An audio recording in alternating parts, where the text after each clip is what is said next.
partenariat avec l'ATIC Institut. Voilà, donc vous avez les infos sur le prospectus et puis aussi sur le site Innovatri.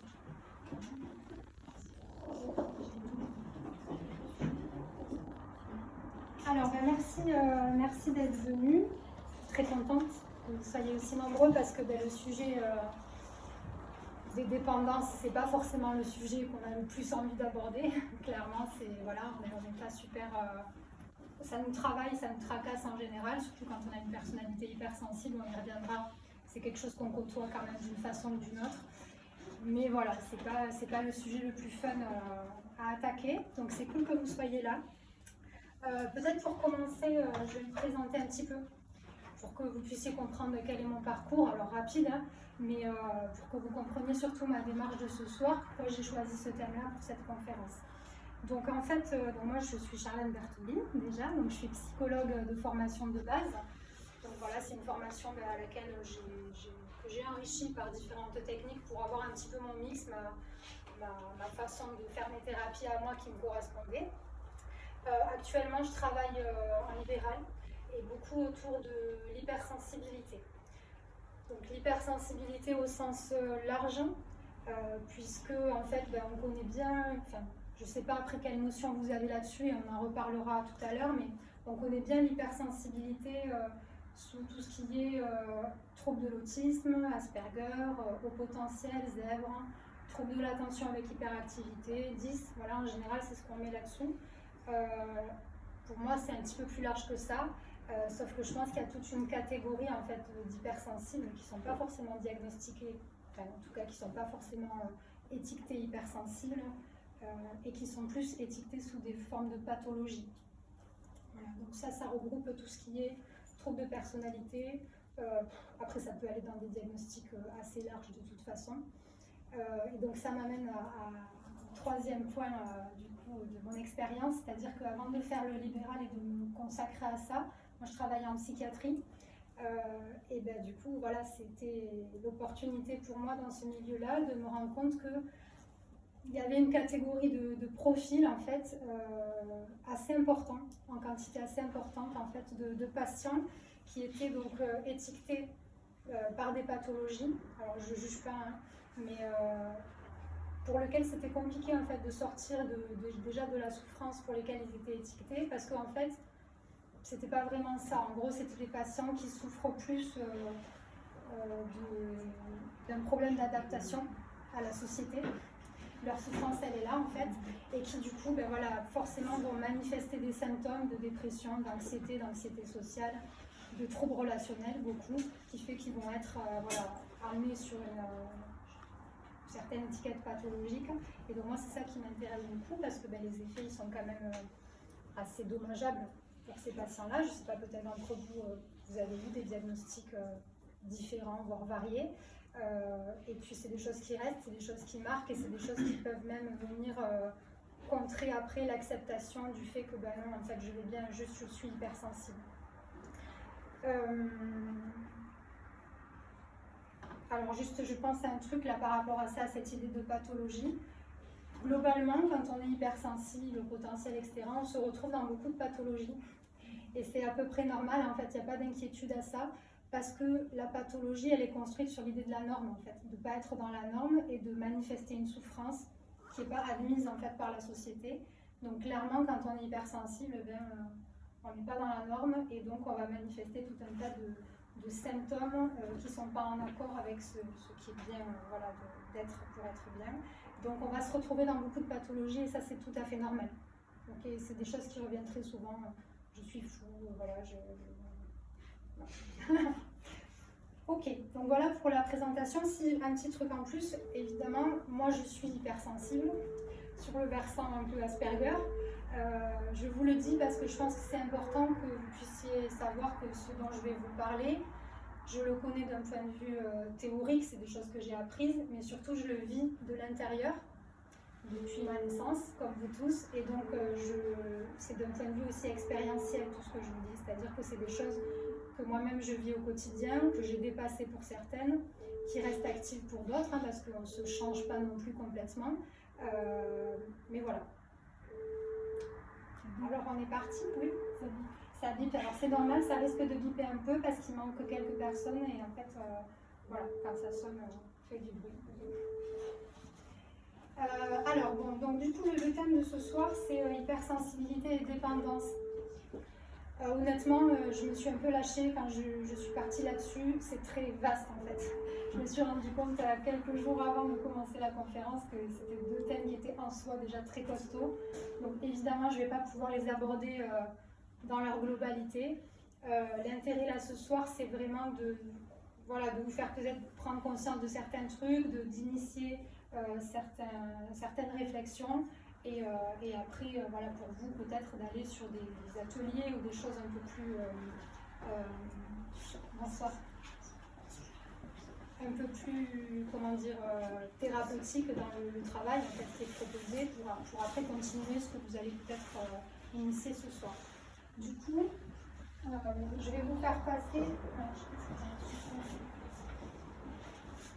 une feuille, alors qui n'est pas super bien présentée, je l'ai fait 2 minutes tout à l'heure. L'idée c'est que vous lui mettiez votre adresse mail, alors vous n'êtes pas obligé évidemment. Si jamais vous avez envie d'avoir des infos sur les prochaines conférences, sur les ateliers, tout ça, ben vous me faites une petite coche. Et surtout les thèmes souhaités ou à approfondir qui vous intéresseraient. Voilà. Donc, je vous le fais passer pendant la soirée et puis je ne sais pas si je vais peut-être mettre un stylo avec.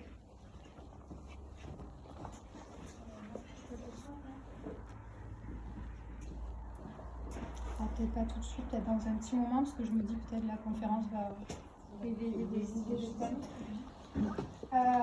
Bon, alors, pour commencer cette conférence, je vais vous expliquer un petit peu ce que c'est l'addiction. Vous en avez sûrement plein de notions, puis peut-être vous vivez certainement, du coup, différentes formes si vous êtes là. Alors, vous me dites par contre si je suis mal positionnée ici.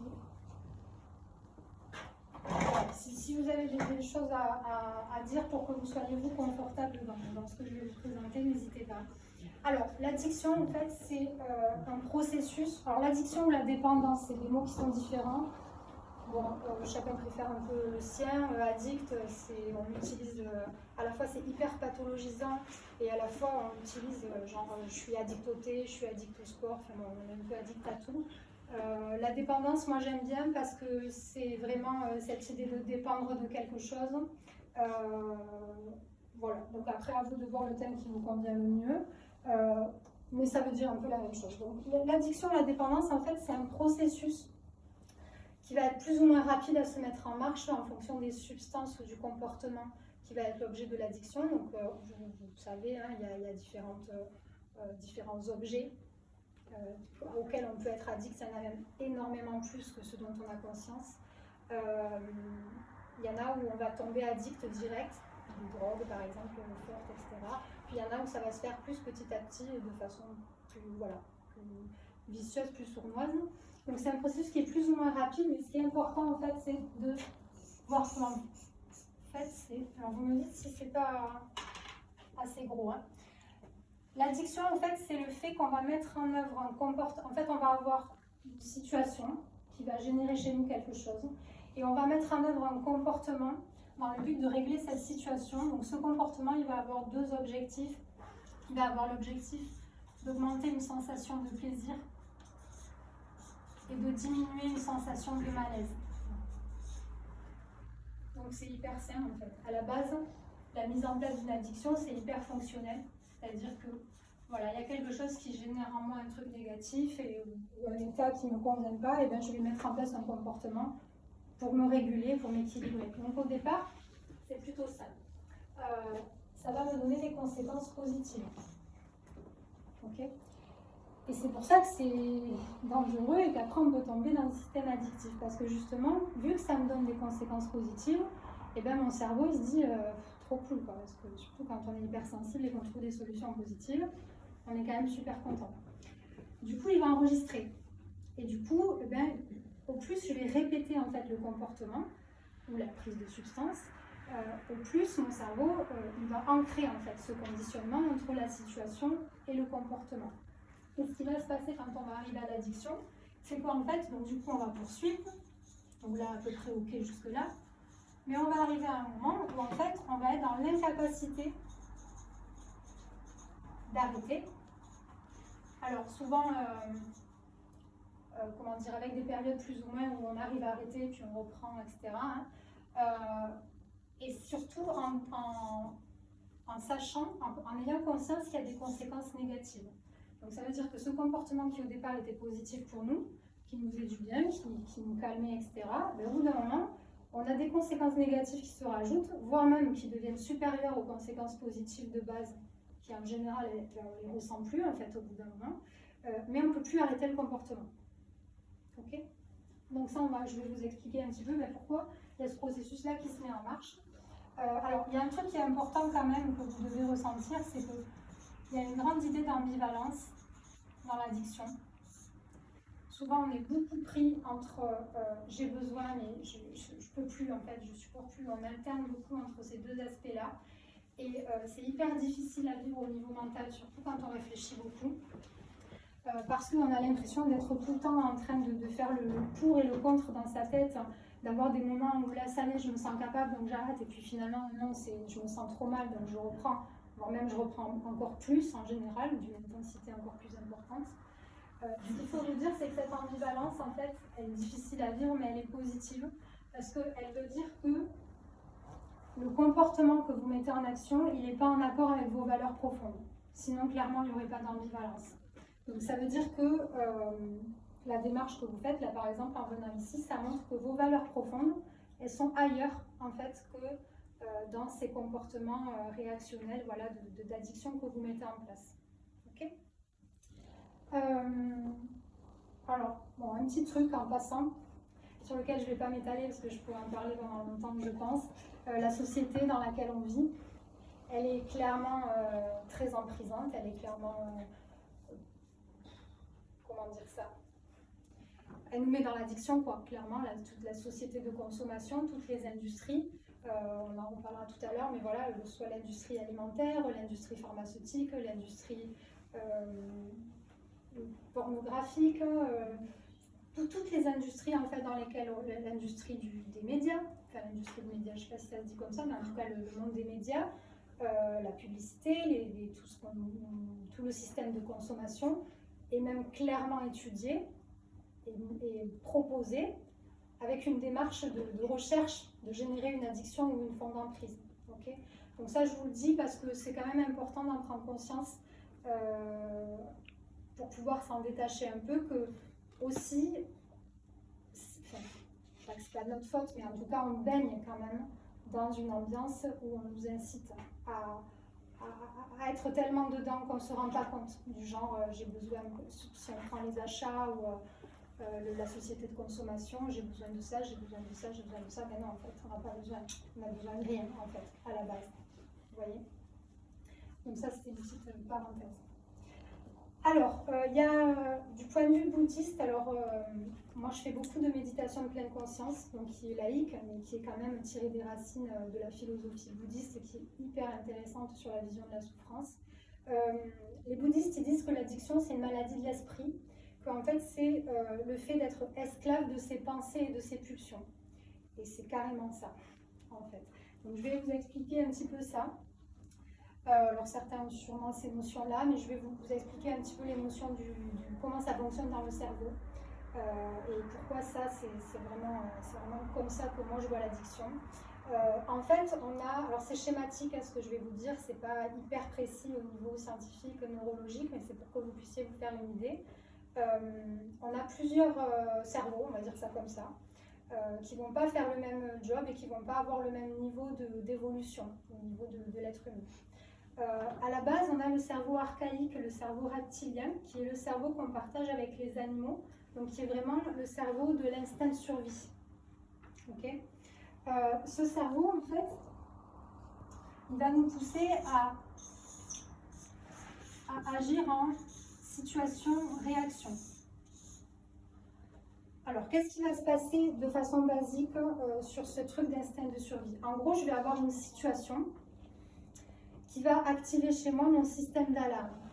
Donc le système d'alarme, c'est au niveau du système nerveux autonome.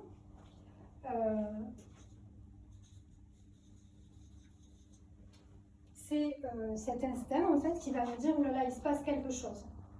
Quand ce système-là il s'active, je vais analyser un petit peu la situation et de façon très primaire, en fait, je vais avoir 3 possibilités de réponse qui vont être fuir, attaquer, ou voilà, on parle souvent du système fight or flight qu'on connaît, mais il y a quand même une 3e façon de réagir qu'on connaît bien en général, se paralyser. Donc ça, c'est vraiment les 3 réactions primaires, on le voit très bien chez les animaux. Par exemple, je sais pas moi, 2 chiens qui se rencontrent, admettons, un des 2 chiens, il va analyser est-ce que je suis en position de force ou de fragilité, et en fonction de ça, il va choisir, ou éventuellement, s'il est vraiment sidéré entre les 2 possibilités, il va faire le mort. Okay, donc ça, c'est vraiment un instinct très très primaire qu'on a, et donc il ne faut pas se vouloir parce que ça fait partie de nous et on fonctionne basiquement comme ça.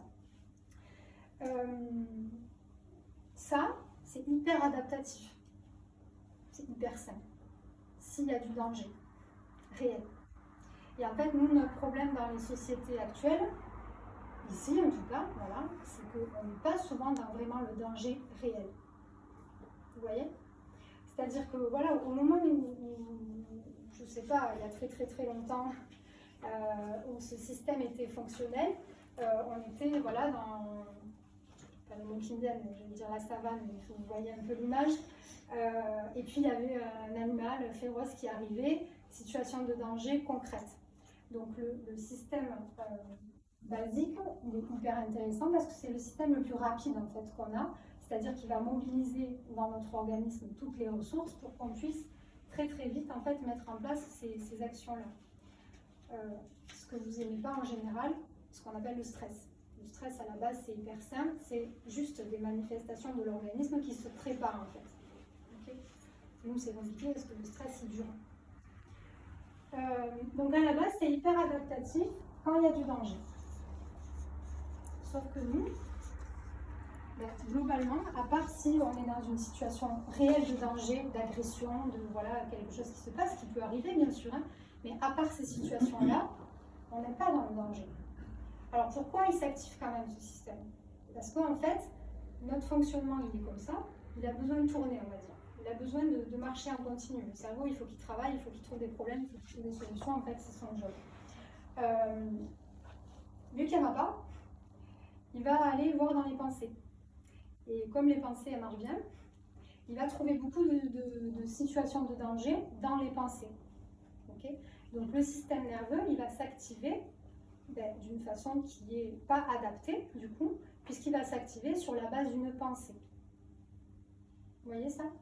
Ça, c'est important, parce que ça permet après, quand on fait un travail, de pouvoir réguler le fait que non, là, il n'y a pas de danger, c'est juste ma pensée qui me dit qu'il y a un danger. Donc pour vous faire un peu la distinction, voilà, je me fais agresser, il y a quelqu'un qui vient vers moi pour m'agresser, je suis en situation de danger, donc c'est normal que je réagisse comme ça.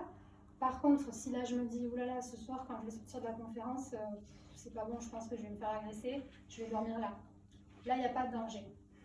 Mais je peux être hyper stressée, je peux ne pas sortir de la salle parce que pour moi, le danger, il est réel. Ok ?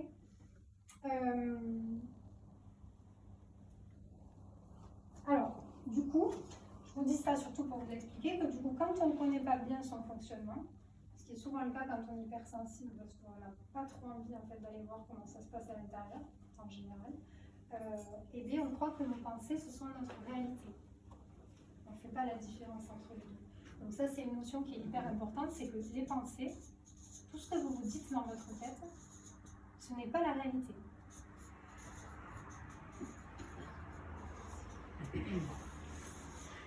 Ce sont juste des processus mentaux qui se passent à l'intérieur de vous et qui sont complètement automatiques et qui dépendent de votre construction, qui dépendent de comment votre personnalité s'est construite en fonction de tout ce qu'elle a entendu. D'accord? Donc ça, on y reviendra juste après.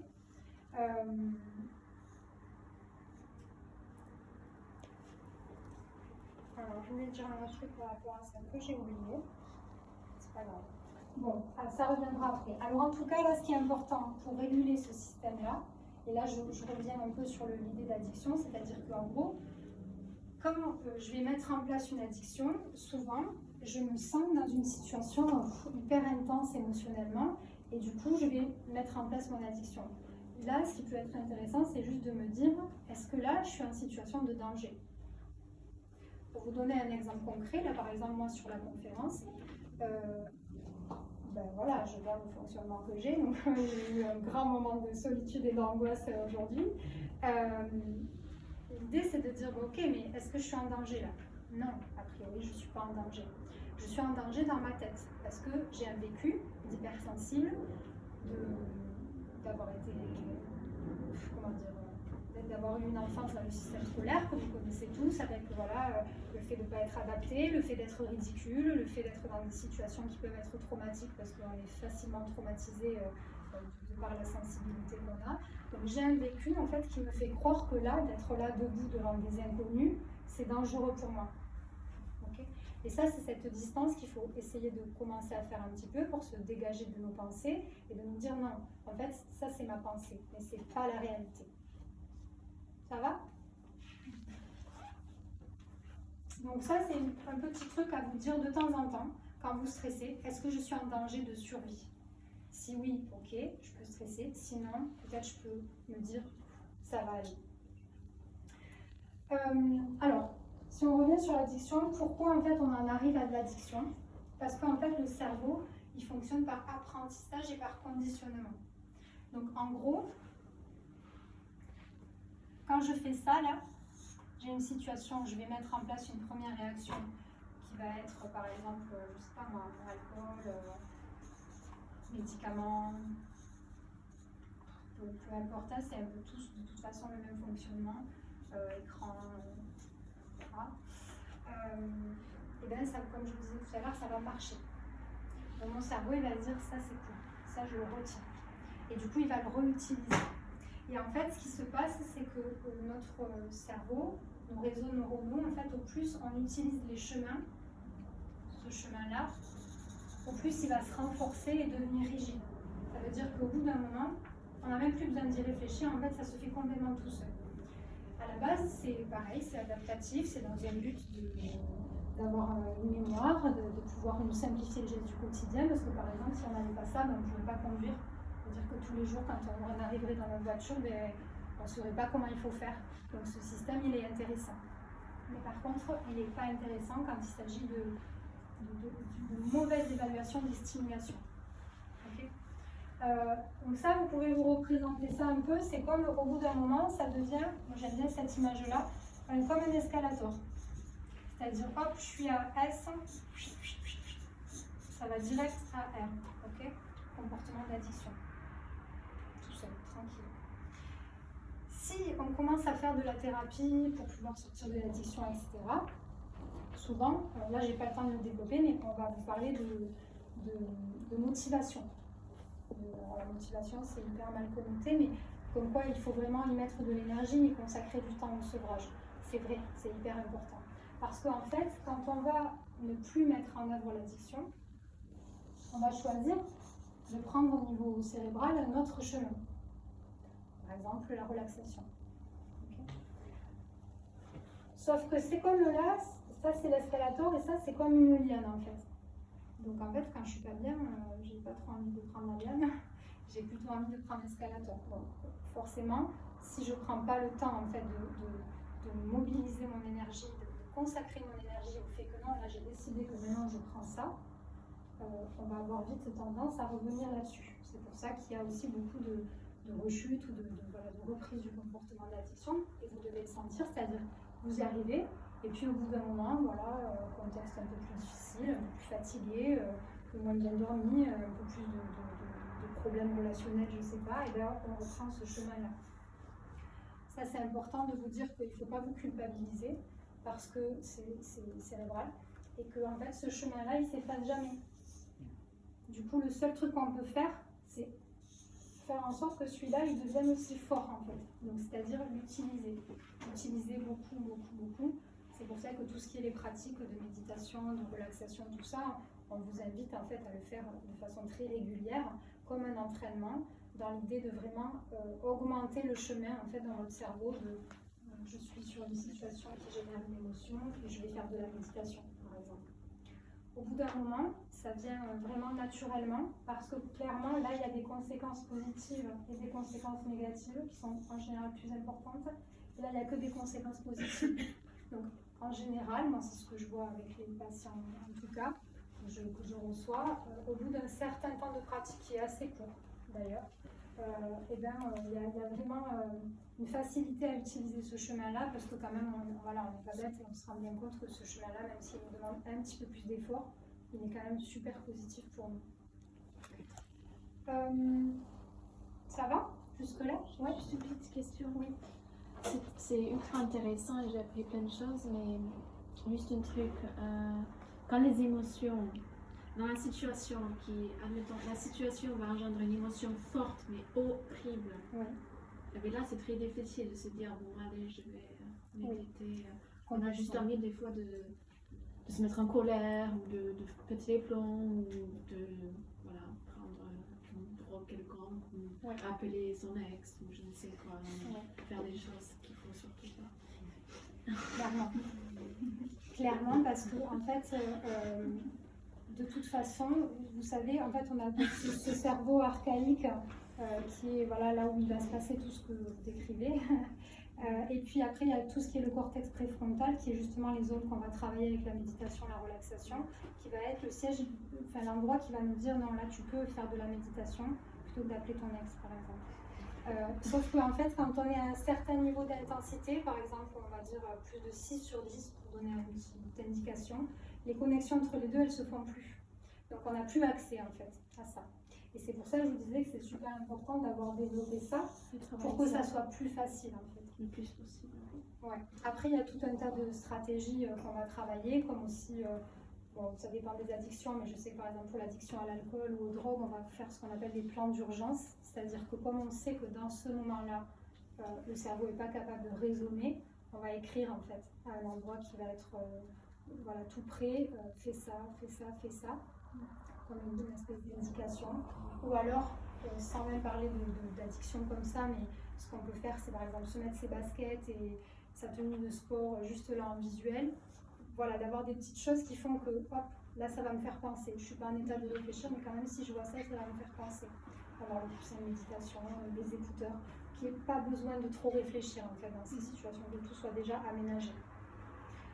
Je ne sais pas si ça répond à c'est très intéressant, comme des penses bêtes, comme ça on n'a pas besoin de... Oui. Et clairement, de toute façon, une addiction, je vais vous le dire, mais ça ne s'arrête pas non plus comme ça brutalement. C'est-à-dire que ce qu'il vous faut voir, c'est que vous allez peut-être avoir un temps de transition où vous allez vous entraîner à des stratégies alternatives jusqu'au moment où elles vont devenir intéressantes pour vous. Et c'est peut-être à ce moment-là que vous vous direz, bon, là je peux utiliser ça, mais ça sera moins difficile. Vous voyez. Et si vous avez médité qu'une fois et que vous êtes super mal, c'est clair que vous n'allez pas aller méditer dans ce moment-là. Si par contre ça fait 3 mois, moi je sais que par exemple j'ai vécu un deuil, ça faisait un an, un peu plus d'1 an que je méditais, mais c'était super simple en fait pour moi d'utiliser ça. Mais par contre si je l'avais découvert juste avant, je pense pas que je l'aurais fait. C'était déjà accessible en fait pour moi à ce moment-là. Merci beaucoup. Si je peux le faire. Oui. Vous dites si ça vous gêne quand vous posez des questions. Non, dites-moi. Vous avez dit une chose qui m'a interpellée positivement. Vous avez dit si on arrive à un niveau de stress, par exemple 6 sur 10, en fait, et là j'ai visualisé une échelle, je ne sais pas si vous connaissez l'échelle de l'évaluation de la vie qui va avoir 10. Donc là j'ai visualisé une échelle pour le niveau de stress équivalent. Et donc je pense qu'on peut peut-être, vous allez me confirmer ou infirmer, dire que du coup il y a des gens qui vont beaucoup plus vite et beaucoup plus que d'autres. Et à ce moment-là, pour gérer ça, on peut intervenir peut-être à différents stades. Parce que là, vous avez discuté notamment de métro comment gérer, de méditation, etc. Mais ça serait peut-être intéressant de trouver aussi des techniques pour gérer ça quand on n'est pas encore et on sent que ça commence. De sentir là, ça va monter très fort, comment on le gère, comment on le fait pour pas que ça explose, de mettre aussi les paliers et pas foutre les roches sur le truc. Carrément. Ça, c'est un des premiers travaux qu'on fait en individuel et notamment sur l'hypersensibilité, parce que ce qui se passe dans l'hypersensibilité, c'est qu'en général, on se rend compte, c'est tellement rapide en fait aussi, qu'on se rend compte c'est déjà à 10 fois, en fait. Et donc ça, c'est et tout là, un c'est travail. détachement préfrontal et limbique. Enfin, Ouais. Ça, c'est tout un travail même d'après-coup. Alors là, que j'ai pas forcément le temps de développer, mais de revenir sur l'expérience, de revenir sur ce qui s'est passé, de refaire le fil de l'émotion. En général, on fait ça, c'est-à-dire, bon, ok, là, vous avez fait une crise, vous êtes tapé, vous êtes donné des coups de poing, etc. Ok, mais une heure avant, comment vous alliez? Bon, je sais pas, en général, au début des thérapies, les gens, ils sont pas conscients, en fait. Ils ont l'impression que d'un coup, c'est venu. Non, jamais. Et du coup, le premier travail qu'on fait, c'est ça, c'est revenir sur le fil, essayer de voir une heure avant, le matin, la veille, qu'est-ce qui s'est passé. Et en fait, on se rend compte que sur les 2-3 jours avant, il y a eu des petits éléments de stress, d'hyperstimulabilité, des choses comme ça qui sont venus augmenter. Mais en général, c'est vrai que quand on est hypersensible, c'est un gros paquet qu'on ressent à un moment où on ne sait même plus dire quelle émotion on ressent. En fait. C'est un espèce d'énorme truc où tout se mélange et où tout est hyper intense.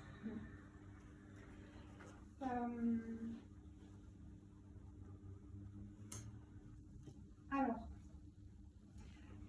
ce que je voudrais introduire là, c'est qu'en fait, ce qu'il faudrait voir, ce qu'il faut arriver à voir, c'est que le problème, c'est pas la situation.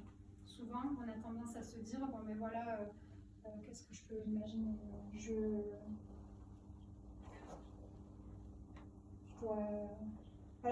une nouvelle compagne, un nouveau compagnon, j'ai rendez-vous, je vais boire un verre. Parce que la situation, parce que je ne suis pas capable de rencontrer une nouvelle personne ou un truc comme ça. Et on croit que c'est la situation, en fait, le problème. Ou voilà, je dois aller voir mon patron, je ne sais pas. En fait, le problème, ce n'est pas la situation, c'est l'émotion. C'est l'émotion qui est difficile à vivre pour nous et qui fait qu'on va mettre en place le comportement. Ce n'est pas la situation en soi, la situation, elle est complètement neutre, en fait, à la base. C'est juste que cette situation, elle génère chez nous une émotion. Okay. Et ça, c'est important, on verra après, parce que du coup, souvent, quand on veut se détacher des addictions ou de la souffrance, on essaye de changer les situations. Et en fait, c'est pas ça. En fait, il faut juste se faire du bien, calmer son système nerveux, puisque du coup, si j'ai un stress, une émotion intense, ce qu'il faut penser à vous dire, c'est que mon système nerveux est trop actif. Sinon, j'ai pas d'émotion intense. Et c'est pour ça que l'addiction, d'ailleurs, c'est un gros problème, parce que mon système nerveux est trop actif et je vais l'activer encore plus. Vous voyez, par exemple, quand je suis super angoissée et que je vais me mettre devant les écrans, je vais m'alimenter, et vous savez bien, quand on est hypersensible, que voilà, les stimulations, en 5 minutes, on se retrouve avec 15 onglets ouverts, avec des milliards d'informations supplémentaires. C'est pas super bon pour le système nerveux, en fait.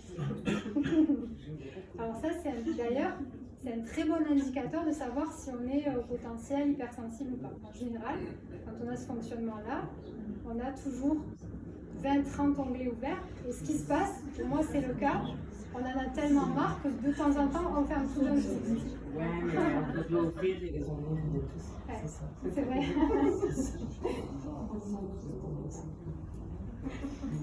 Donc ça, c'est une petite clé importante quand vous êtes stressé. Ne vous dites pas comment je peux oublier que je suis stressée, mais dites-vous comment je peux calmer mon système nerveux. Qu'est-ce que je peux faire pour désactiver mon système nerveux? Donc, le système nerveux, on en a deux sous-systèmes. Dans le système nerveux autonome, ça vous trouverez des infos, voilà, je ne vais pas pouvoir trouver le détail, mais vous trouverez plein d'infos sur Internet. Le système nerveux autonome sympathique, qui est comme l'accélérateur du corps, celui qui nous met dans l'instinct de survie, dans la vigilance, qui est de base extrêmement actif quand on est hypersensible, et le système nerveux parasympathique qui va calmer le corps. Donc du coup, quand je suis stressée, l'idée, ça va être de me dire, ben voilà, comment je peux calmer. Respiration, un bain, aller dans la nature, voilà, faire des choses qui vont me mettre au repos, et surtout pas qui vont plus me stimuler encore que ce que je suis déjà. Alors, bon, pour terminer sur l'idée de l'addiction, ce qui est important, et ça je sais que ça va vous parler sûrement, c'est de ne pas se juger. Je ne sais pas si vous vous jugez. N'oubliez pas qu'en fait, si vous avez mis en place une addiction, plus ou moins grande échelle, hein, quand je dis addiction, c'est pas forcément le truc hyper, voilà, avec plein de conséquences négatives, etc. c'est que en fait c'était protecteur pour vous. Ça c'est un autre gros problème qu'on a par exemple dans les structures de soins, moi je trouve, c'est qu'en fait, encore en psychiatrie ça va parce qu'il y a quand même une approche psychologique, mais dans les services d'addictologie somatique par exemple, on considère que l'addiction c'est un problème en fait. L'addiction c'est pas un problème, l'addiction c'est une solution. C'est quelque chose que vous avez trouvé, en fait, pour solutionner un problème.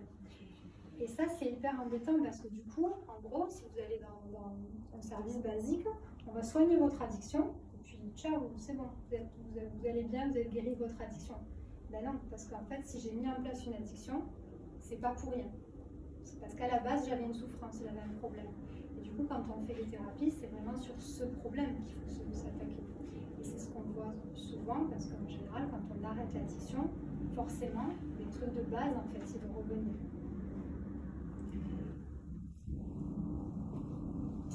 Donc,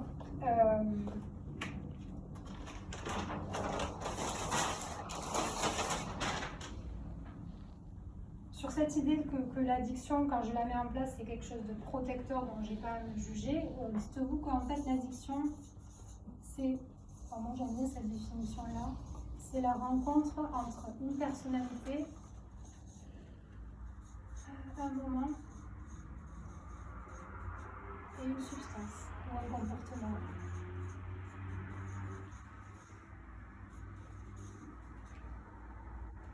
Donc là encore, il n'y a pas à se juger, c'est comme ça se fait comme ça en fait à ce moment-là.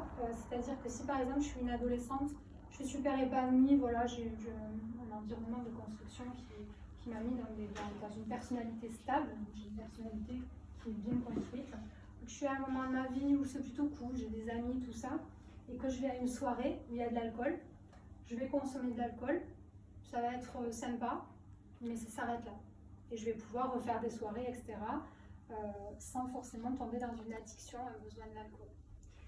Si par contre je suis une adolescente hypersensible, que les soirées c'est très compliqué pour moi parce que je ne comprends absolument pas les codes sociaux des gens qui sont avec moi et que du coup je dois faire semblant, je dois faire là, c'est tout un tas de choses, qu'en plus je suis extrêmement sensible, donc je peux avoir envie de pleurer, puis 5 minutes après quelqu'un fait une blague et j'ai hyper envie d'avoir un fou rire, enfin au niveau social c'est pas génial non plus, bref c'est compliqué d'aller à la soirée.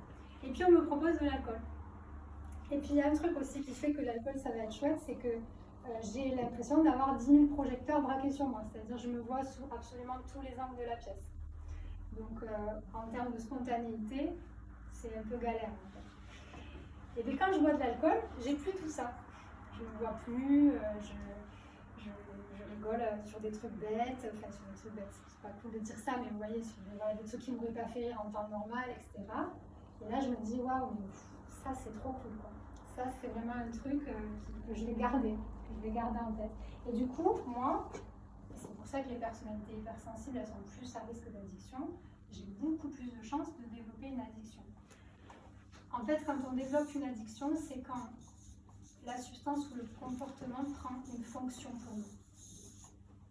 Je bois parce que ça me calme, parce que, etc. Okay.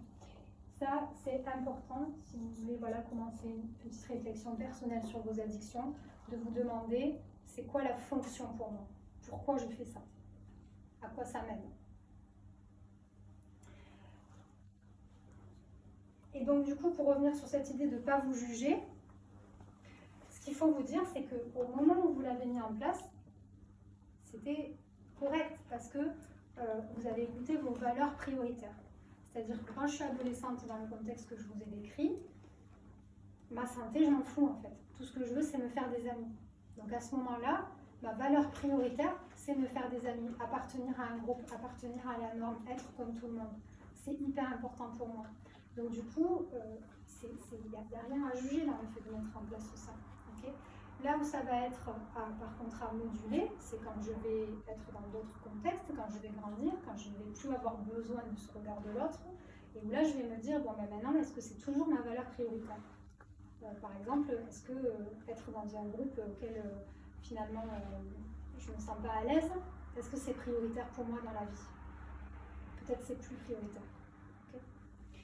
Okay. Et ça, alors j'avance un peu peut-être sur la suite, mais ça c'est hyper important aussi, c'est que le fait d'arrêter une addiction, c'est hyper intéressant parce que ça vous oblige à changer plein de trucs dans vos vies. Peut-être pas envie. Mais en gros, n'oubliez pas que l'addiction, l'évitement émotionnel, vous permet de supporter des choses que vous n'êtes pas censé supporter en fait. Sinon, vous n'auriez pas besoin de l'addiction. Vous voyez?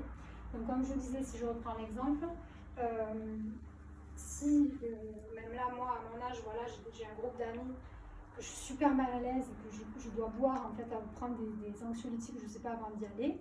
Alors même s'il n'y a pas que ça, attention, là, je vous donne un exemple, mais il y a plein de facteurs qui peuvent faire comprendre les différents trucs d'addiction. Peut-être que si j'ai plus l'addiction, je vais me rendre compte qu'en fait ces amis-là, sans être jugeant, mais ils ne sont pas en accord en fait avec ce que j'ai envie de partager. Peut-être que si je prends plus de médicaments pour aller au travail, je vais me rendre compte que juste mon travail, je ne le supporte pas en fait. Vous voyez? Donc c'est ça aussi le côté vraiment positif d'arrêter l'addiction. Il faut le faire dans un cadre qui est accompagné, qui est protecteur et constructif pour vous, mais c'est de vous rendre compte que finalement, vous vous mettez des espèces d'anesthésie pour pouvoir supporter des choses que vous n'êtes pas obligé de supporter.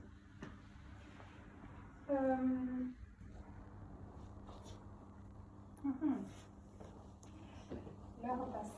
Alors, donc voilà, ce qui est important, c'est cette idée que l'addiction, il ne faut pas la juger. Vous l'avez mis en place, c'est comme ça. Mais par contre, ce qu'il faut vous dire, c'est que c'est une solution qui est inadaptée aujourd'hui pour vous. Elle a été à un moment, mais là, elle est devenue inadaptée pour vous. Elle n'est plus en accord avec vos valeurs. Et surtout, elle est extérieure à vous. Ça, c'est un peu embêtant. C'est des choses qui sont importantes à travailler, c'est-à-dire de dire à un moment donné pourquoi j'ai besoin de quelque chose extérieur à moi pour me réguler. Et là, tout le travail de la thérapie, il est intéressant de se rendre compte qu'on a toutes les ressources en nous et que nos états émotionnels, on est tout à fait capable de les gérer.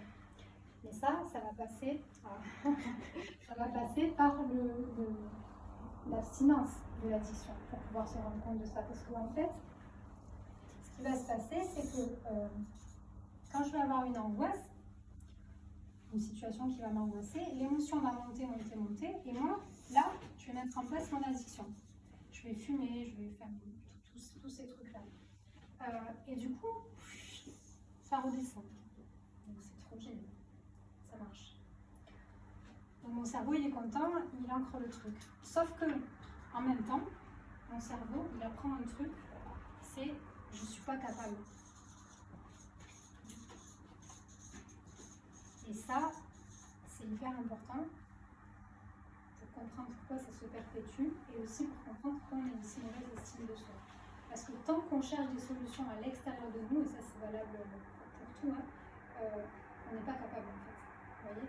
Et même si on va plus loin, là on ne peut pas aborder les deux dépendances, je pense, phares des hypersensibles qui sont la dépendance au regard de l'autre et la dépendance affective. Voilà, qui franchement c'est l'objet d'une conférence en soi. Même quand par exemple si là, alors ça ne veut pas dire qu'il ne faut pas le faire, mais si là par exemple à ma conférence j'ai besoin d'appeler plein de monde parce que je suis trop stressée, c'est une forme de dépendance et c'est une forme de me dire je ne suis pas capable en fait de me rassurer toute seule pour faire moi-même quelque chose qui est important pour moi. Okay. Attention, si on n'y arrive pas, ça ne veut pas dire que c'est grave, ça ne veut pas dire que c'est pas bien, sachant que la dépendance affective, c'est costaud, surtout quand on est hypersensible et que c'est vraiment le niveau final de la thérapie pour aller sur vraiment de l'épanouissement total. Ok. Le truc, c'est qu'avec l'abstinence, la frustration peut arriver, oui, qui est très très forte et qui amène donc, enfin, c'est un cercle vicieux. Complètement. C'est compliqué en fait. Oui, c'est compliqué parce que comme on a des solutions à disposition qui sont très rapides, forcément on a envie de les utiliser. Mais c'est des fausses solutions, comme vous disiez, c'est un cercle vicieux parce que les comportements addictifs, n'oubliez pas qu'ils vont augmenter votre niveau d'intensité émotionnelle. Donc ils vont augmenter votre intolérance à la frustration, ils vont augmenter votre niveau de stress, etc. Donc finalement, on est dans un truc où je réponds de façon compulsive, mais j'augmente en fait le truc qui va me faire encore plus répondre de façon compulsive. Vous voyez? Alors, peut-être ça va vous donner un peu des explications là sur des petites solutions. Là, du coup, je me dis, je ne suis pas capable.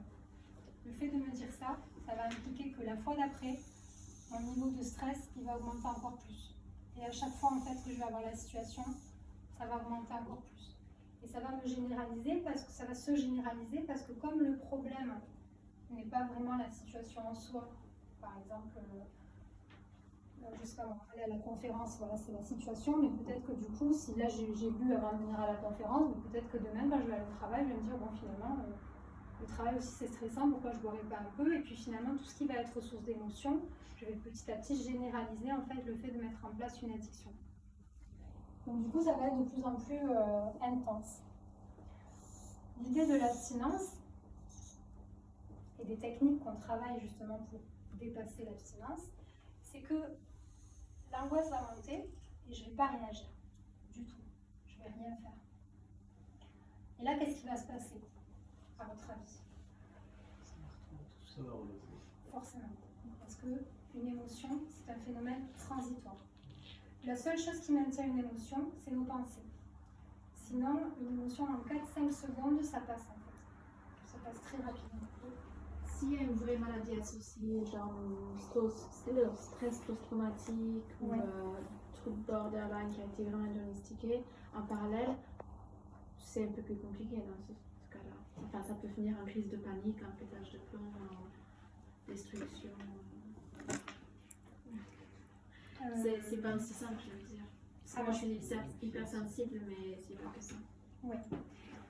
Alors, c'est pas que c'est plus compliqué, c'est qu'il y a un travail en fait individuel à faire, dans le sens où quand on est diagnostiqué avec un trouble de personnalité, donc par exemple borderline, tout ce que ça veut dire, c'est que la construction de personnalité, elle est très source de souffrance, en fait. Ça, je vais y venir tout à l'heure quand on va parler des hypersensibles. Mais du coup, le truc qui va être pas plus compliqué, mais à faire en plus, ou pas, parce que je pense que quand on est hypersensible, de toute façon, on a tous des problèmes de personnalité, clairement. Ça va être d'aller travailler la personnalité, d'aller voir les croyances, d'aller voir les souffrances, d'aller voir les traumas, etc., pour libérer un petit peu, pour que justement cette intensité elle soit un peu moins intense. Mais ça se fait très bien. Mais en tout cas, je veux dire, si on, comme vous disiez, si on ne fait rien, si on a vraiment des maladies associées, ça peut, enfin, je sais comment ça peut amener à une crise de panique ou un... Ouais. Alors, si on ne fait Si rien... je laisse en disant... Oui. Alors, parce que comme je disais, je comprends carrément des crises d'automutilation, des crises qui peuvent aller sur des comportements qu'on avait souvent quand on était enfant, quand on est hypersensible en général. C'est-à-dire qu'on peut retrouver, quand on enlève les addictions, des formes d'intensité d'angoisse qu'on avait quand on était beaucoup plus petit. Et c'est bien, quelque part, parce que du coup, vous savez, c'est essentiel de retrouver son fonctionnement de base pour après pouvoir vraiment le travailler. Alors ça demande un certain temps, mais vraiment ça se fait, franchement. Alors après, l'idée, ça va être d'apprendre petit à petit à ne pas réagir. Par exemple, comme vous disiez, appeler mon ex, ou je sais plus, des choses comme ça, ce sont déjà des formes de réaction. Vous voyez, c'est très dur de ne pas réagir, mais l'idée, c'est que si je ne réagis pas du tout, ça veut dire si je reste là avec mon émotion, honnêtement, ça semble impossible. Moi, quand j'ai commencé la méditation, j'étais en pleurs en fait. Au bout de 15 minutes, j'avais les larmes qui coulaient. J'étais en mode putain, mais j'ai rien fait pendant 15 minutes, c'est quand c'est fini, je ne pouvais pas regarder l'heure. Enfin, c'est hyper compliqué. Et maintenant, ça ne me pose vraiment plus aucun problème. Je me suis perdue dans ce que je voulais vous dire. Mais... Si vous disiez, quand on ne fait rien, oui, c'est ça. s'arrête. Quand on ne fait rien, ça passe, forcément. Forcément. Si vous l'expérimentez, vous vous rendrez compte, mais il faut l'expérimenter pour pouvoir en fait l'intégrer au niveau du cerveau. Quand j'expérimente le fait que quand je fais rien, ça passe, la grande différence, alors peut-être ça va durer quelques heures, quelques jours, ça, avec une émotion assez intense, mais au bout d'un moment, ça va passer. Comme à plus grande échelle, si on prend un deuil, au bout d'un moment, ça passe. C'est long, ça peut prendre 1 an, 2 ans, 3 ans, mais au bout d'un moment, C'est une question de temps. c'est une question de temps, de régulation, de régulation naturelle. C'est pour ça que c'est important de bien faire, pour que le système puisse naturellement se réguler. En fait. Donc quand je n'agis pas, ce qui est très important, c'est que je me dis je suis capable. Et ça c'est essentiel, et surtout quand on a ce problème de sentiment d'incapacité, quand on est hypersensible. de se dire qu'on est capable soi-même de réguler nos émotions. Franchement, ça amène à un changement assez brutal de façon de réagir à nos émotions et qui fait que petit à petit, vu que je sais que je suis capable, j'en ai moins peur. Donc en fait, à chaque fois que l'émotion va arriver, voilà, comme je reprends l'exemple de moi avant pour la conférence, pourtant je vous assure que c'était quand même assez intense parce que c'est un contexte que je ne connais pas forcément. Entourée d'hypersensibles, je me suis dit, mon Dieu, en termes d'énergie, ça va être assez intense. Mais je sais que je suis capable en fait. Donc ça me fait moins peur. Donc je sais que je suis venue quand même. Il y a 5 ans, je ne serais pas venue. C'est clair. J'aurais fui en fait avant la situation. Mais si j'avais fui, je me serais dit, je ne suis pas capable. Et ça fait vraiment, vraiment une grosse différence en termes d'estime de soi. Je reviendrai à la fin sur ça. Ça va jusque-là? Ouais. Donc là, ce qu'il faut retenir, c'est que vraiment, les émotions, elles sont transitoires.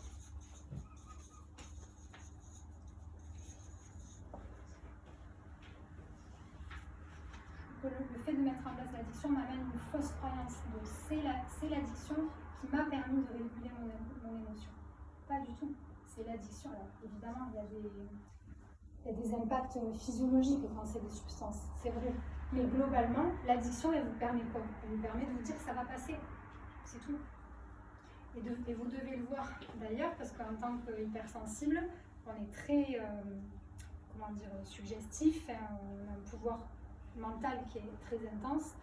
Souvent, le fait juste de vous dire, là, dans 20 minutes, je peux prendre mon médicament, ça va mieux. Donc c'est vraiment un impact psychologique qui est important. Ouais. Alors, vous parlez par rapport à une émotion, donc on va prendre une substance, faire quelque chose. Finalement, est-ce que ça peut être juste une envie d'être bien, le temps de faire la chose, quelle qu'elle soit, ou de dire, prendre, j'en sais rien. Juste rechercher en fait ce moment de bien-être, de bonheur, qui va être éphémère, certes, mais ce besoin, sans avoir une émotion qui a été créée. Enfin, oui, donc une recherche de plaisir en fait. Voilà, juste de pur bien-être en fait à ce moment-là.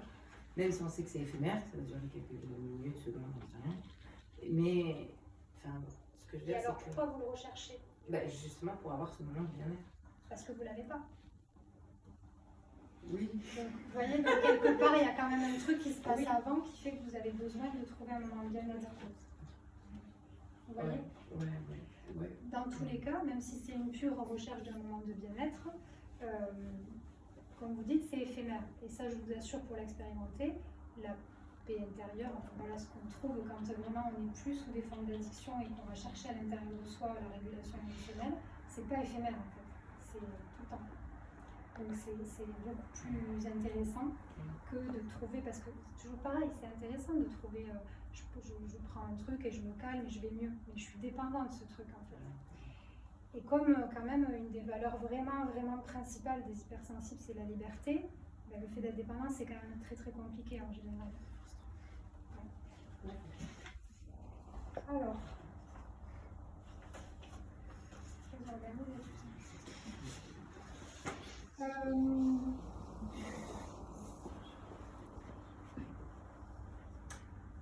Alors, peut-être maintenant, si ça vous va pour les addictions, le côté addiction, on peut passer vraiment à parler de pourquoi finalement les hypersensibles, même si on a un peu abordé, ils sont plus sensibles à ça. Ça vous va?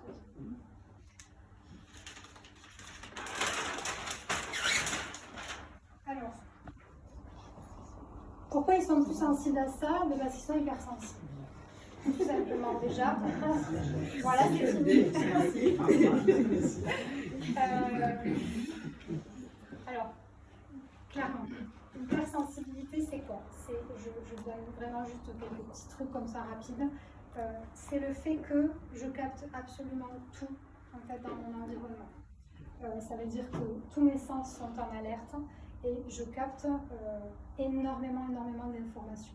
Donc déjà, au niveau des sens, de l'entrée d'informations, c'est très intense tout ce qui va entrer. Okay, donc ça, c'est la première chose quand même, hypersensible. La deuxième chose, c'est que non seulement il y a énormément de choses qui entrent, mais en plus, je ne les gère pas comme quelqu'un qui va avoir un cerveau de fonctionnement dans la norme. Donc des fois on dit cerveau droit, cerveau gauche, je ne sais pas si vous êtes familier avec ce genre de notion. C'est schématique aussi, mais ça peut être assez parlant. Cerveau dans la norme, c'est cerveau gauche, cerveau hypersensible, c'est cerveau droit. quand j'ai un cerveau droit, on va le dire comme ça, en gros, donc j'ai énormément d'informations qui entrent, donc je ne peux même pas filtrer en fait les informations. Il n'y a rien qui m'échappe et c'est indépendant de moi. Et en plus, j'ai un traitement de l'information émotionnelle. Ça veut dire que toutes les zones de mon cerveau sont impliquées quand je travaille au niveau du traitement de l'information. Et mon information, je la traite avec mes émotions. Donc c'est hyper intense. C'est ça notamment, sans rentrer dans le détail, mais qui vous génère ce problème de choix. De jamais pouvoir faire des choix, soit compliqué, parce que comme tout est émotionnel, tout est au même niveau en fait. Alors petite astuce pour ça, ce qui est très intéressant c'est d'écrire, parce que quand on écrit, genre la liste de tous les problèmes là, de mon moment, qui peut être très longue en 2 secondes, on se rend compte en fait que quand je pense, je me dis je dois aller à la conférence, c'est au même niveau émotionnel que je trouve pas mes chaussures. Clairement, en général, c'est ça, c'est vraiment, tout est très intense. Par contre, si je l'écris, en général, là, je me dis, bon, pas trouver mes chaussures, c'est peut-être moins grave que de devoir aller à la conférence. Donc ça, c'est une petite clé pour pouvoir sortir du côté émotionnel, en fait, du cerveau, de pouvoir lister les choses, de les passer par écrit, pour switcher les oreilles. Donc, qu'est-ce que je vous disais? Donc, voilà, beaucoup plus d'hypersensibilité, beaucoup plus de choses qui entrent et avec une façon émotionnelle de les traiter. Et un fonctionnement mental aussi qui est hyper intense. Donc, il y a une hyperlucidité, c'est-à-dire qu'on voit au-delà des conditionnements, on voit tout, en fait. Voilà. Donc, on réfléchit beaucoup, on réfléchit à tout, on réfléchit à des trucs qui n'ont aucun sens, mais on ne peut pas s'en empêcher, en fait. Genre là, voilà, si je passe en revue, je vais me dire pourquoi Valérie elle a pris les ballons violets, est-ce qu'elle aurait pas pu faire un mix de couleurs? Je n'ai rien à faire, mais je ne peux pas m'en empêcher, en fait, ça se fait tout seul. Donc, en gros, quand je suis hypersensible, c'est très très moche, hein. Voilà, je suis très très très riche à l'intérieur, très intense. Ok, donc beaucoup d'émotions, de sensations, de pensées. Ah, ça va. Attention, c'est contagieux. Très c'est mérité. Non, c'est pas méchant. C'est juste que je le voyais mort en fait avec ses yeux, c'est tout. D'accord. Bon. Donc c'est hyper intense à l'intérieur, de base. Okay. Sans compter que des fois il y a un rapport à l'autre aussi qui vient se rajouter à ça. Ah, on y arrive. On y arrive. C'est là tout le problème. Ouais. Donc c'est hyper intense et il y a un truc aussi que je voulais vous parler, c'est que c'est très utopique. Hein. À la base, en fait, quand on naît, quand on arrive au monde, hypersensible, on est hyper riche en fait, franchement, parce que on a beaucoup, enfin, tout ça en fait, à la base, si c'est pas conditionné, c'est un potentiel créateur mais incroyable en fait. Mais ça, il faut insister sur ça en fait. C'est ce que je disais, c'est qu'on a le sentiment on apprend plein de choses évidemment, on a le sentiment d'être pathologique, quoi, j'ai envie de dire. Alors que finalement, à la base, c'est quand même quelque chose d'extrêmement positif. Ah, complètement. C'est-à-dire qu'on a une lecture de notre environnement qui est. Les gens qui sont complètement fermés et étanches à leur environnement. Ce qui est mauvais, c'est l'excès en fait. Mais la base de l'hypersensibilité, elle me paraît être une très bonne chose. Alors oui, excusez-moi si peut-être la forme que ça prend me fait penser le contraire, mais voilà, c'est ça. La thématique étant l'addiction, forcément, elle est plus sur les côtés négatifs mais de en préambule, l'hypersensibilité. c'est déjà de savoir que c'est une qualité en fait. Ah oui, À gérer. carrément. Les extrémités se touchent après. Hein. Oui. Mais peut-être on va y venir, vous allez me dire d'ici la fin, parce que l'idée c'était d'aller du pire au meilleur, donc c'était peut-être pas, voilà, c'était mon choix, mais bon, du coup pour reprendre là-dessus, quand on arrive au monde, on est vraiment extrêmement riche et on est aussi riche pour le monde, quoi. Je veux dire, en général, quand on est hypersensible, on a énormément de choses grâce à notre lucidité et grâce à cet énorme potentiel créateur à apporter au monde. Okay. On a beaucoup de rêves, on a une idée de l'amour inconditionnel, de ce qui est bon, de ce qui est bon, de ce qui est pas bon, de ce qui est de l'amour, de ce qui est pas de l'amour, de là où les gens se leurrent, de là où ils sont dans les vraies choses de la vie, qui est hyper perspicace en fait. Okay, sauf que, eh bien, on grandit dans un environnement qui est dans une certaine norme.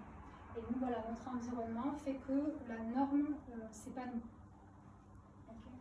Donc du coup, ce qui va se passer, c'est que nous, on va être hyper intense. Alors déjà en soi, je ne sais pas si certains d'entre vous ont des enfants. Quand on est hypersensible et qu'on a des enfants potentiellement hypersensibles, c'est déjà super dur de les aider en fait. De les aider à assumer ce qu'ils sont, de les aider à canaliser leurs émotions, à en faire quelque chose de positif, à créer, etc. On le fait, sûrement mieux que ce qu'on pense, parce qu'on a tendance à beaucoup se juger quand même, mais c'est déjà difficile. Donc déjà, fonctionnement de base comme ça, il demande une certaine ouverture d'esprit en fait, pour vraiment se libérer. Okay, globalement, la norme, alors si ce n'est pas les parents, si ce n'est pas l'environnement proche, ça peut être le système scolaire, ça peut être le monde du travail, etc., va nous renvoyer pas mal de négatifs sur notre fond. À savoir, tu es trop sensible, tu pleures trop, carrément.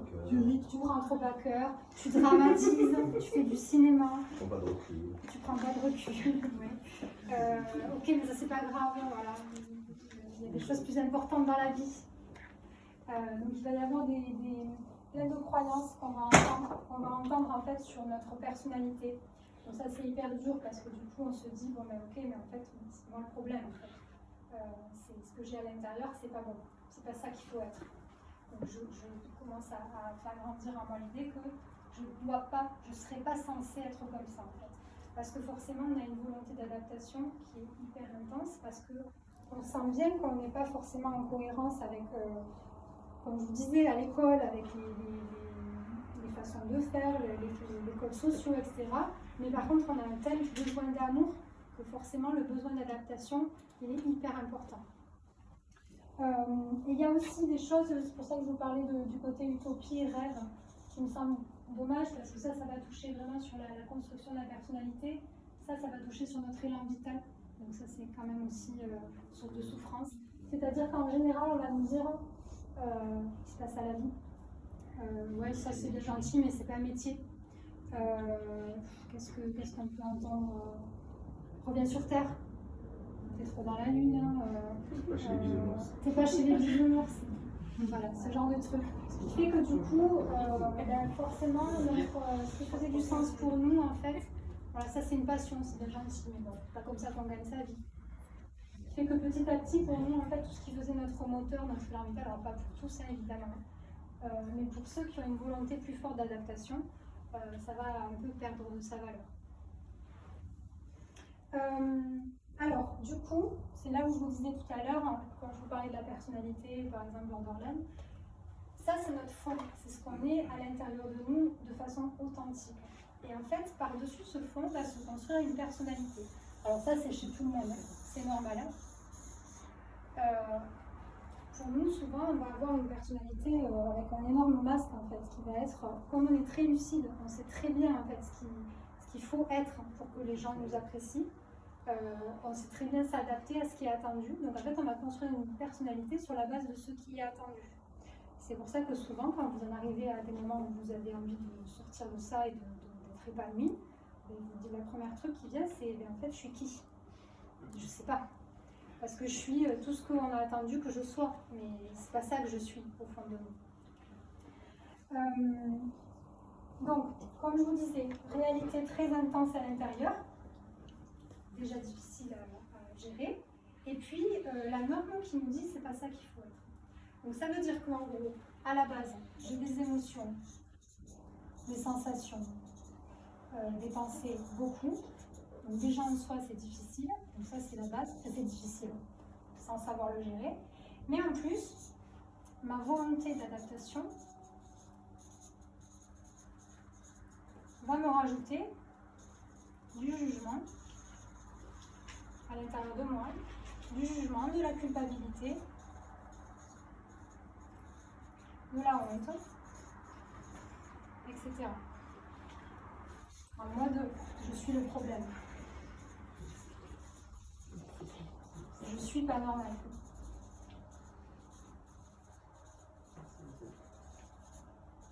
Voilà. Ça, c'est une phrase qui revient hyper souvent. Je suis pas normale. Et alors? C'est pas grave en fait. C'est de se dire que c'est les autres. Voilà. C'est les autres. C'est ça, pourquoi ça serait nous? C'est vrai, je suis différent. Je suis différente, pas dans le sens de jugeant, mais dans le sens que voilà, je n'ai pas un fonctionnement qui est le fonctionnement de la norme. Et ça ne veut pas dire que je ne suis pas normale. Vous comprenez. Si je suis à Lyon et que je grandis dans une maison où il n'y a que des chats, que tous les chats me font croire qu'il faut être un chat, je vais me dire que je ne suis pas normale. Parce que moi, en fait, je ne vais pas avoir envie de rester allongée sur le canapé. Je vais avoir envie de rugir, je vais avoir envie d'aller explorer la savane, je vais avoir envie de faire plein de trucs hyper bruyants, etc. Oui. Vous avez des données sur les statistiques sur combien d'hypersensibles là, je peux peut-être comme ça, je peux pas vous dire, mais par contre, si je pourrais vous les envoyer là ce soir. Mais comme ça, une idée globale, pas quelque chose de...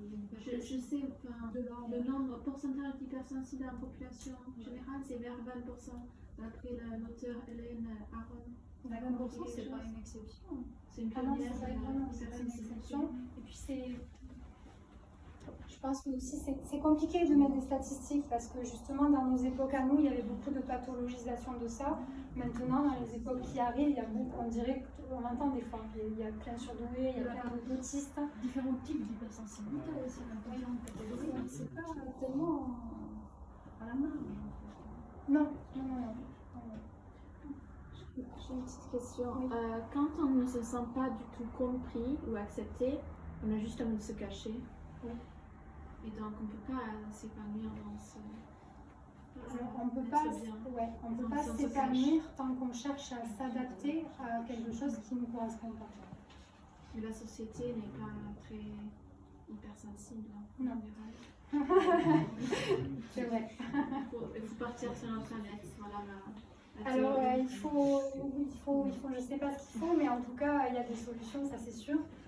Par exemple, pour moi, ça passe par être plus entouré de personnes qui ont le même fonctionnement que moi, être détaché du regard de l'autre, c'est-à-dire en fait ne pas juger le fait que quelqu'un n'est pas hypersensible en me disant qu'il est moins bien que moi ou quoi, pas du tout, mais que par contre on n'a pas les mêmes codes et que je ne peux pas attendre d'être comprise en fait parce qu'on ne parle pas le même langage en fait, vous voyez. Et c'est ni sa faute ni la mienne, c'est juste comme ça. On le comprend pas plus d'ailleurs. Non. Parce qu'on se comprend pas. Complètement. Il n'y a pas du chemin à avoir. Ouais. Et c'est normal parce qu'on n'est pas sur les mêmes plans. On n'est vraiment pas sur les mêmes plans. Mais est-ce que d'autres hypersensibles peuvent communiquer aisément, justement? Oui. Donc j'ai fait un petit travail sur eux. Quand même. Alors oui, il y a des côtés vraiment géniaux parce qu'effectivement on se sent compris, on se sent sur la même longueur d'onde, on peut discuter des choses vraiment profondes, etc. Mais après il y a les deux sensibilités. Donc, Parce qu'en général, ça génère aussi un phénomène de, pas d'égoïsme, mais d'égocentrisme, plus ou moins. Donc on se retrouve avec deux personnes qui sont souvent, en tout cas, très à l'écoute d'eux-mêmes, et pas forcément toujours de l'autre. ouais, par rapport à ça. C'est des relations toxiques de dépendance. C'est ça, exactement. C'est-à-dire qu'à un moment donné, on essaye d'essayer de se comprendre soi-même, en fait. Et le fait d'essayer de se comprendre soi-même, ça peut aussi générer un sentiment d'incompréhension de l'autre, de la part de l'autre. Au sein du couple. En général, oui. Et ça peut être aussi dans la relation sociale. Je sais pas, moi c'est comme ça que je le ressens. Après, c'est peut-être pas une généralité. Mais... Ouais, je pense que voilà, ça dépend vraiment du vécu de la personnalité de chaque. Si je peux juste me permettre, c'est que ça rebute avec tout le monde, c'est que du coup, on dit comment est-ce qu'on fait pour vivre dans la situation actuelle, premièrement actuelle avec cette hypersensibilité, comment on fait pour vivre avec une personne en face alors que nous-mêmes on ne sait pas trop à quoi, on est trop sensible comme ça, c'est un peu difficile de partager. Moi j'ai trouvé à peu près l'équilibre. C'est en fait je dis les choses, en fait je dis ce que je pense, voilà, il y a un moment donné effectivement je fais en sorte que le regard de l'autre ne m'atteint plus. Mais c'est vrai que je dis déjà ce que je pense en fait, que je suis toute énervée, que je suis toute voilà. Je fais part de mes sentiments à l'autre personne. Alors, quel qu'il soit. Ça peut être une chef, ça peut être un ami, ça peut être une compagnon, une maman. On comprend, mais déjà, ça devient Clairement. d'évacuer et d'être fier quand même, juste de s'assurer. Clairement, ça c'est un énorme pas. En fait, en général, voilà, quand en tout cas il y a une difficulté à assumer son fonctionnement, ou même à pas comprendre du tout son fonctionnement, il y a tout un travail au départ voilà, sur les croyances de base, sur les émotions, etc. Après, il va y avoir le détachement du regard de l'autre. Donc ça veut dire exprimer sa vérité en respectant la vérité de l'autre, mais voilà, en se disant qu'on a le droit en fait, d'exprimer aussi notre vérité. Et après, voilà, justement, quand on arrive sur des cohabitations d'hypersensibles, etc., mais là on travaille l'indépendance affective. En fait, c'est vraiment voilà, le dernier chemin, on va dire, pour être vraiment épanoui. C'est-à-dire qu'effectivement, pour revenir sur ce qu'on disait tout à l'heure, de dépendants affectifs, de hypersensibles, ça va vite en fusion. Et du coup, ben là, on est obligé de travailler un peu avec l'indépendance affective pour pouvoir cohabiter un peu dans cette relation-là.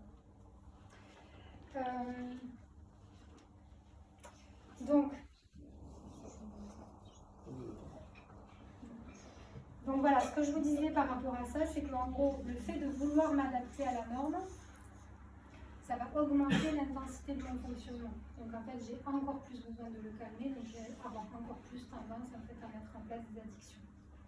Okay. Donc c'est pour ça que le travail autour du regard de l'autre, autour de s'accepter soi, il est hyper important, parce que forcément, déjà si je m'accepte, si j'aime qui je suis, j'enlève ça. J'enlève ça et du coup je me retrouve avec mon fonctionnement un peu pur, de base, à travailler. Voilà. Et c'est pas simple, mais c'est déjà beaucoup plus agréable.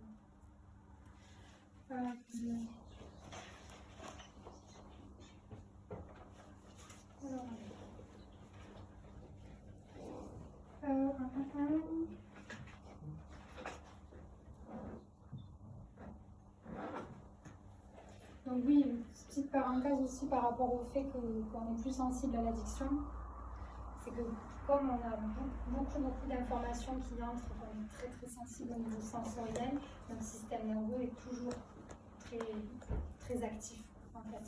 Okay. Donc on est quand même globalement beaucoup plus vite stressé. On ressent beaucoup plus cette angoisse-là. Okay. D'autant plus que ça c'est sur l'actuel, donc sur les instants des choses qu'on va vivre, mais il y a aussi tout le vécu. C'est-à-dire que quand on est hypersensible, donc déjà voilà, souvent on a un vécu de différence de la norme qui peut être plus ou moins compliqué ou plus ou moins traumatique, qui peut avoir amené plus ou moins des relations aux autres avec des événements plus ou moins graves. Mais de toute façon, on a un tel potentiel visualisateur, etc., qu'on est de base des personnes très sensibles au trauma. Alors, je ne sais pas si ça va vous parler, mais on peut être traumatisé par une scène à la télé, par exemple. Ou par, voilà, on entend un truc aux informations, on est traumatisé. Parce qu'en fait, on a une telle capacité à ressentir, à être en empathie, à être en résonance énergétique, etc., que des choses qui peuvent être minimes, en fait, font office de trauma pour nous.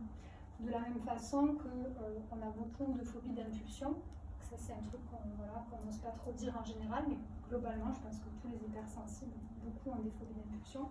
Phobie d'impulsion, vous savez, c'est quand vous vous voyez en train de faire des actes, tourner le volant quand vous êtes sur la route, tuer quelqu'un, vous tuer, ce genre de trucs. Ça, c'est normal. C'est normal. Ouais. Alors, ça, c'est des choses qu'on aborde rarement. On a assez peur d'en parler.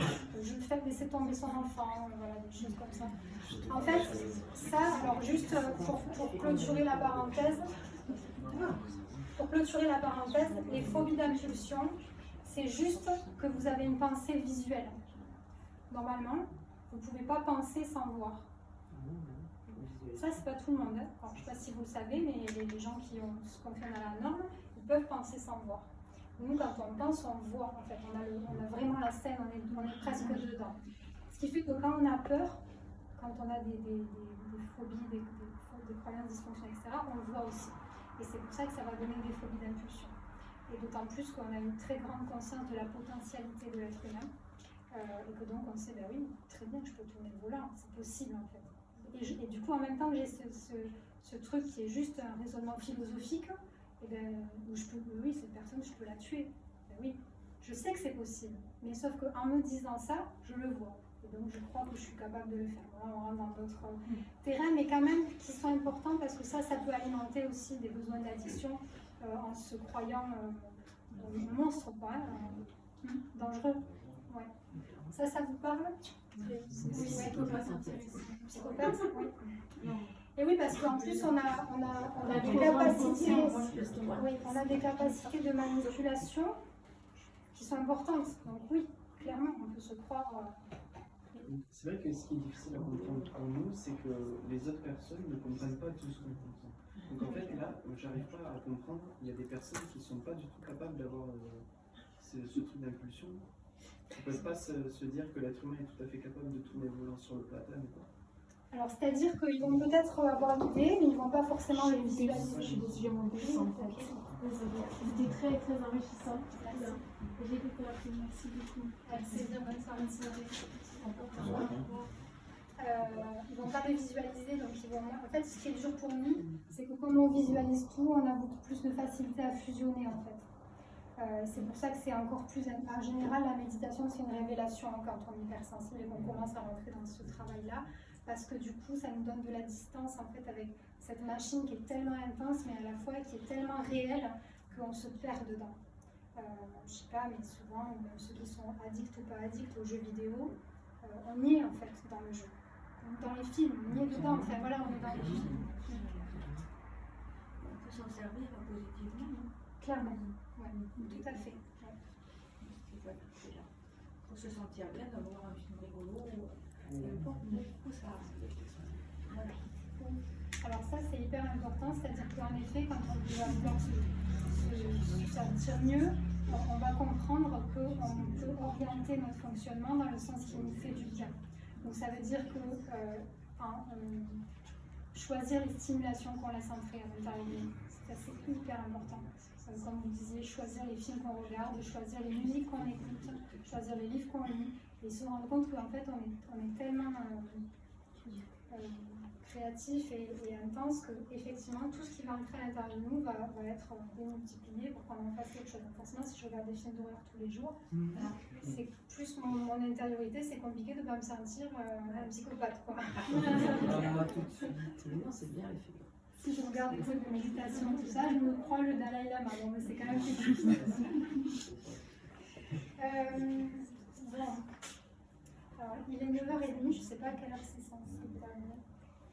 Ça va ça va pour vous? Si on continue encore 10-15 minutes, ça va pas longtemps? Oui. Alors oui, un truc important, parce que là on n'aborde que les addictions, mais il n'y a pas que cette forme-là d'extériorisation des émotions.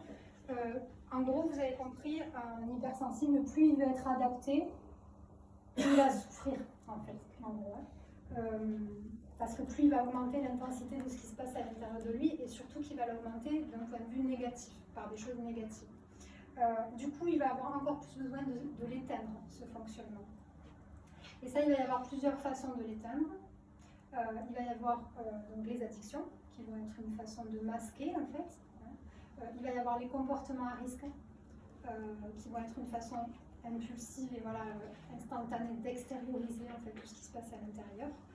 Et il va y avoir aussi les maladies, les douleurs, la somatisation.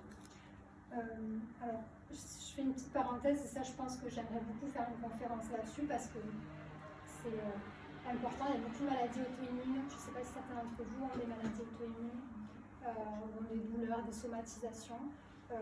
Ça, c'est souvent lié aussi parce que si vous voulez la maladie auto-immune, ce qu'il ne faut pas oublier, c'est que le système nerveux, quand il est hyperactif, au bout d'un moment, il s'épuise et il va mettre en jeu le système immunitaire qui, à son tour, va pouvoir dysfonctionner. Donc, c'est tout à fait fréquent, quand on est hypersensible, d'aller sur des pathologies auto-immunes qui, en fait, sont des pathologies qui sont liées à des blocages émotionnels, au fait que juste on ne sait pas extérioriser nos émotions et que, du coup, on contient. Okay. À moindre échelle, si ce n'est pas des pathologies, ça va être voilà, des somatisations. Des réactions cutanées, des choses comme ça. Oui, des réactions cutanées, de la fatigue, énormément de fatigue. Donc du coup, voilà, ça ce sont les aspects un peu négatifs pour éteindre son fonctionnement. Ce qu'on va essayer de chercher, du coup, c'est une façon positive. Donc là, l'idée, ça va être d'avoir une vie qui va être en accord avec ce qu'on est à l'intérieur, qui va être alignée, en fait. Okay, donc c'est ça qu'on va essayer de développer quand on va vouloir s'épanouir dans ce fonctionnement-là. Donc des petites clés par rapport à tout ce que je vous ai dit, donc des petites choses que vous pouvez me dire, donc c'est que je ne suis pas le problème, déjà, c'est important de vous le poser, j'ai plein de problématiques en fait, hein. Ma construction m'a fait penser que, mais en soi, je suis moi et je n'ai pas besoin de ressembler à n'importe qui d'autre en fait. Ça c'est ce avec quoi on grandit, parce que quand on grandit, on est dépendant en fait des gens qui s'occupent de nous, de notre environnement, etc. Donc c'est très important de correspondre.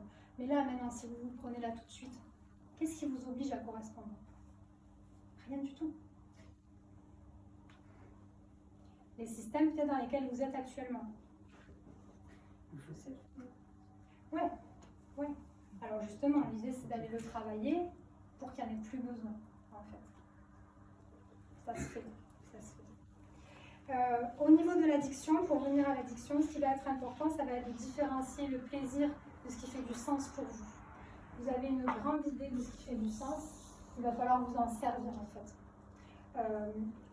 Si vous êtes dans un raisonnement de « je me fais du bien » ou « je ne me fais pas du bien », vous êtes dans votre cerveau primaire, en fait. Donc, c'est-à-dire vouloir avoir du plaisir, avoir du bien-être, avoir de l'apaisement. Si vous vous demandez maintenant juste « est-ce que ça fait du sens pour moi avec ce que sont mes valeurs profondes et ce que je veux développer dans ma vie », ça va vous amener à une autre forme de réflexion.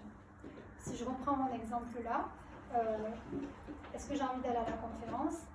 Non, juste ça me stresse un peu, donc j'ai pas envie d'y aller.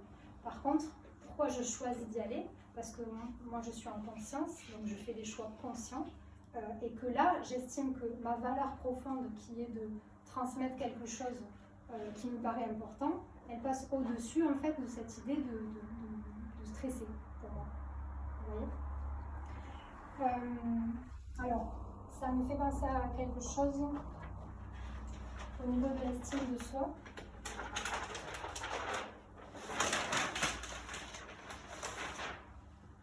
Cet exemple-là de la conférence, on est très perfectionniste. C'est-à-dire que, en fait, tout est une finalité en soi. En gros, là, si je fais la conférence, il faut que je synthétise, et même en ayant fait un travail sur moi, c'est quand même actif. Il faut que je synthétise toutes les théories du monde sur l'addiction et sur l'hypersensibilité. Il faut que ça soit la meilleure conférence de ma vie et que genre, tous les gens se disent « Mon Dieu, mais on n'a jamais entendu quelque chose comme ça ». Ça va être mon élan premier. Okay, ce qu'il faut essayer de vous dire, c'est que si vous voulez vous épanouir, il va falloir vous exposer à l'échec. Et ça va vous aider aussi à ne plus avoir besoin d'addiction. C'est-à-dire de vous dire, ok, là je suis dans cet état-là, pour cette première conférence, plutôt normale finalement, parce que j'en ai déjà fait dans des contextes institutionnels, mais jamais sur un thème qui me touche autant déjà, personnellement, et puis dans un contexte inconnu. Donc tout à fait normal d'être stressé. Mais si vous voulez, cette conférence, c'est pas l'arrivée en fait, c'est le début. Ça on oublie souvent. C'est-à-dire qu'en gros, quand on est hypersensible, on est en bas de l'échelle, et nous on veut aller là. Voilà, direct. C'est pas possible. Et puis ça sert à rien. Parce qu'en fait la vie ça sert à se développer, ça sert à être de mieux en mieux, à être de plus en plus équilibré, de plus en plus épanoui. Donc en fait tout ça c'est hyper important. Si j'arrive direct là, je fais quoi après? Deuxième échelle. Et alors, ok, si j'arrive à ce niveau-là, pour moi il n'y a pas trop de sens après, mais en plus, souvent ça me paraît tellement insurmontable que je ne le fais pas. C'est pour ça qu'on est beaucoup dans la procrastination. Parce que c'est trop énorme en fait, tout ce qu'on anticipe, l'exigence en fait. Donc l'idée de s'exposer à l'échec, ça va être de dire, non, à partir de maintenant, en fait, je me respecte, je prends soin de moi et de l'état dans lequel je suis là aujourd'hui, en fait, par rapport à mes valeurs et à ce que j'ai envie de dépasser. Donc moi, je suis là, et je vais commencer par ça, en fait. Et puis après, je vais monter petit à petit. Ouais. Et puis si je fais ça et que je me rends compte que c'était trop, c'est pas grave, en fait, je redescends. Il n'y a aucun problème à ça. On est tolérant. On est tolérant, on se respecte. Ouais, carrément. Ça nécessite de s'aimer, de se respecter et d'être à l'écoute de soi. C'est-à-dire, par exemple, voilà, là, de me dire bon, ben, comment je l'ai vécu, qu'est-ce que j'en retire. Alors d'ailleurs, si on va sur le champ de l'addiction, et ça va faire un peu le pont entre les deux, et après je vous laisserai. Quand on est dans la dépendance, on va dire on est là. Ce qui va être très important pour sortir des dépendances, ça va être d'avoir votre cap. Votre cap, c'est vos valeurs profondes. C'est ce qui fait du sens pour vous dans la vie. Okay. Si ma valeur profonde, c'est d'être le Dalai Lama, j'ai le droit, parce qu'une valeur, on n'est pas obligé de l'atteindre, c'est une direction. D'accord? C'est quelque chose qui fait du sens pour moi. Qu'est-ce que ça veut dire? Ça, c'est une question qui est importante à se poser. C'est-à-dire, ben, en fait, ok, je suis là, je suis en vie, mais c'est quoi qui est important pour moi? Si je peux être ce que je veux et développer ce que je veux, c'est quoi que je veux développer, moi, dans la vie? On va avoir tous des réponses un peu différentes à ça. Si moi, je veux être le Dalai Lama, et que je suis encore voilà, dans des choses très bloquantes, et que je ne viens pas à la conférence, je ne suis pas en accord avec mes valeurs profondes. Okay? Alors, il faut que la conférence soit justement estimée, comme je vous disais. Il ne faut pas que ce soit un truc qui soit trop intensement vu. Parce que du coup, on imagine que si j'avais bu, ben forcément, je ne finis par pas venir. Quoi. Voilà. Et on le voit, tous ces processus qu'on met en œuvre qui nous permettent de fuir, en fait, d'avoir des raisons de fuir les situations. Si vous voulez sortir de la dépendance, il faut sortir aussi de cette idée que je suis nulle, je ne veux rien, j'y arriverai jamais. C'est-à-dire que si là je décide d'affronter sans addiction, donc sans aller sur des comportements qui vont être des objets d'addiction, il faut vous dire que forcément il y a des moments où vous allez reprendre ces comportements. C'est normal, parce que vous avancez comme ça. Mais en fait, ce qui va se passer, c'est qu'il va y avoir deux façons de réagir. Donc là, mettons, je rechute. Donc, par exemple, je sais pas, j'ai arrêté de fumer et puis je refume. Ou j'ai arrêté de boire, je rebois. Ou j'ai arrêté... Alors c'est vrai que j'ai pas trop abordé les différents types d'addictions, mais il va y avoir globalement tout ce qui est jeux vidéo, tout ce qui est écran, beaucoup YouTube, parce qu'à la fois on a besoin beaucoup de s'alimenter, et puis à la fois c'est passif, donc c'est très confortable, ça nous apporte des réponses rapides à toute cette machine qui a besoin de tourner, les jeux vidéo aussi. Alors, d'ailleurs, n'oubliez pas de voir les qualités qu'il y a dans les choses que vous mettez en œuvre dans vos addictions, selon les addictions. Par exemple, dans le cas des jeux vidéo, eh bien, vous mettez plein de capacités en œuvre en fait, quand vous jouez aux jeux vidéo. La différence, c'est que vous ne vous exposez pas à l'échec. C'est pour ça que les addictions et les formes de vitement émotionnel sont plus confortables parce qu'on a ce qu'on cherche sans s'exposer. Okay. Donc, comme je vous disais, si je fume plus et je me mets à refumer une cigarette, ou un journal, ou je ne sais pas, je vais avoir deux possibilités. Soit je vais me dire, je suis nulle, j'y arrive pas. Alors ça, je vous le dis tout de suite, ça ne sert à rien en fait de vous dire ça. Il faut arrêter en fait de vous juger et de vous dire je suis nulle, je ne vois rien, j'y arrive pas, parce que vous vous faites juste du mal. Et souvent on se plaint que les autres nous font du mal, mais clairement les autres, peu importe qui ils sont, ils ne font rien du tout par rapport à ce qu'on se fait nous. Parce que si vous sortez 2 minutes ce qu'il y a dans votre tête et que vous le faites dire à quelqu'un en face de vous, vous allez être hyper choqué. Vous allez vous dire mais enfin comment il se permet de me parler comme ça en fait celui-là. Et pourtant, c'est comme ça que souvent on se parle à soi-même tout le temps. Donc ça, si je me dis je suis nulle, je ne vaux rien, etc., je reviens un petit peu au point de départ. Okay.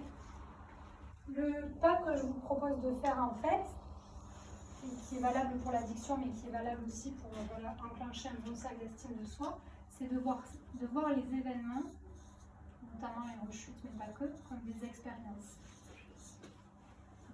Là, c'est passé ça et j'ai fumé.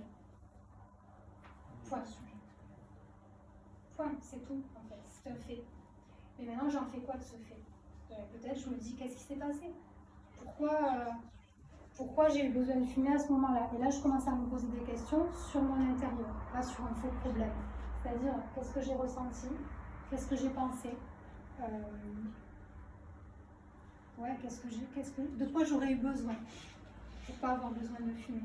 Et du coup, là, vous continuez tout le temps à avancer en fait quand vous faites ça. Peu importe la souffrance, peu importe les rechutes, en fait, quand vous commencez à enclencher ce mécanisme-là, vous êtes toujours dans une sensation de vous épanouir et d'avancer. Et quand on a un ado qui est dans les dépendances et que qu'est-ce qu'on fait en tant que parent pour l'aider parce qu'il faut quand même une décision de la personne. Ouais. Vous pensez à quoi comme dépendance? Les écrans. Les écrans. Ouais. Alors en fait, pour moi, la chose la plus importante, ça va être de ne pas juger et d'avoir un discours en fait qui va être plutôt de dire je sais que tu as besoin. En fait, je sais que si tu mets en place ça, si tu vas sur les écrans, c'est que ça te fait du bien. Parce que souvent, voilà, ce qu'on va dire, c'est il faut pas, voilà, c'est normal, mais parce que ça vous inquiète, parce que ça vous fait peur. Mais de dire, voilà, je sais que si tu fais ça, c'est que ça te fait du bien, qu'est-ce que ça te fait? En fait, ça va être de rentrer plus dans un questionnement. Qu'est-ce que ça te fait quand tu vas sur les écrans? Qu'est-ce que ça t'apporte? Voilà, peut-être il va vous dire, je réfléchis plus, j'ai un moment de calme, de répit, etc.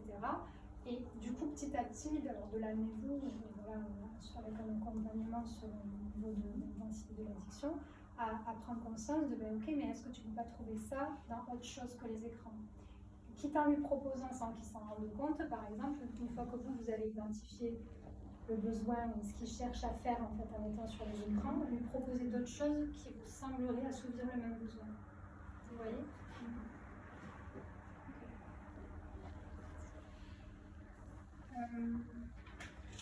Bon, je pense que je vous ai dit pas mal de choses que je voulais vous dire. Alors, bon, peut-être pour juste terminer, l'idée en fait, l'idée,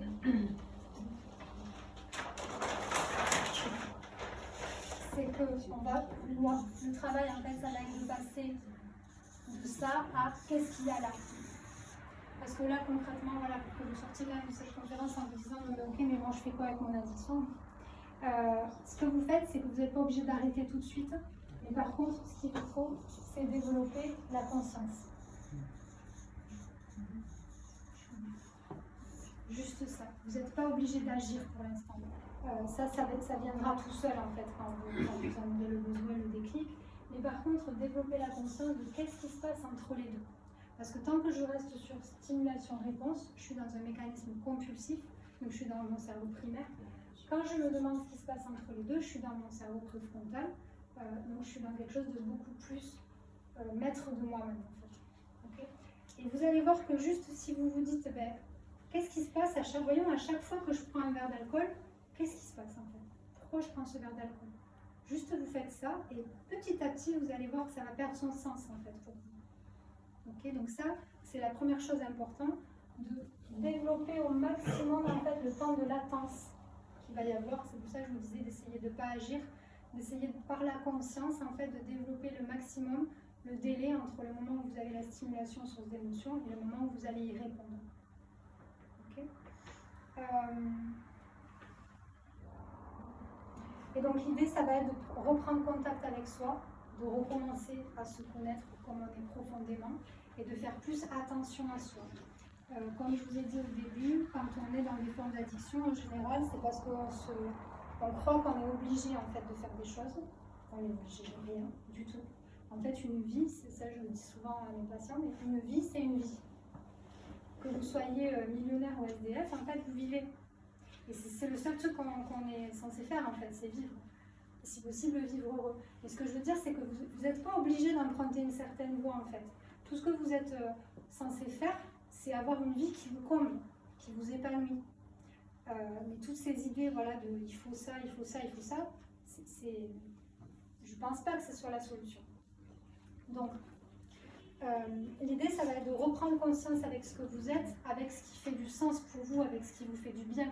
À un moment donné, si on vous a toujours dit qu'il fallait faire des super études et gagner beaucoup d'argent, etc., et que vous avez envie d'être, je sais pas moi, qu'est-ce qu'on peut dire, jardinier, routard, allez-y, en fait. Vous voyez? Donc ça va être de faire ce cheminement-là, de vous reconnecter à ce qui est important pour vous, ce qui fait que votre vie à vous, elle va vous plaire à vous, en fait, pas aux autres, mais à vous. Parce qu'il n'y a que ça qui compte. Okay, Et donc du coup, si jamais vous avez envie de poursuivre sur ce travail-là, l'idée qui va être intéressante, ça va être, quand vous allez prendre conscience de ça, vous allez vous rendre compte que vous avez beaucoup de croyances. Donc, comme je dis par exemple, il faut faire des études, il faut gagner beaucoup d'argent, il faut se marier, il faut avoir des enfants, il faut vivre avec son conjoint. Non. Et quand vous allez vous rendre compte de toutes ces croyances, ça va être intéressant à travailler. Souvent là, on peut avoir besoin d'un accompagnement parce que les croyances, elles sont très ancrées, elles font partie de notre construction, donc les remettre en question, ça peut être plus ou moins difficile. Donc l'idée, ça va être de pouvoir remettre un peu en question vos croyances, revenir un peu sur votre histoire de vie, parce que plus vous allez, comme je disais, sortir des mécanismes addictifs, plus vous allez revenir en connexion avec ce qui s'est passé pour vous et ce qui vous a mis dans ces blessures-là.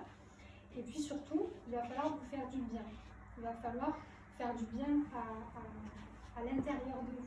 Parce qu'en fait, amener des solutions extérieures, ça va vous calmer, mais ça ne va pas vous faire du bien à l'intérieur. Et ce qui est important, si on cherche justement pas le plaisir éphémère, mais la paix intérieure, c'est que c'est à l'intérieur de soi qu'il faut que ça aille bien en fait. Okay.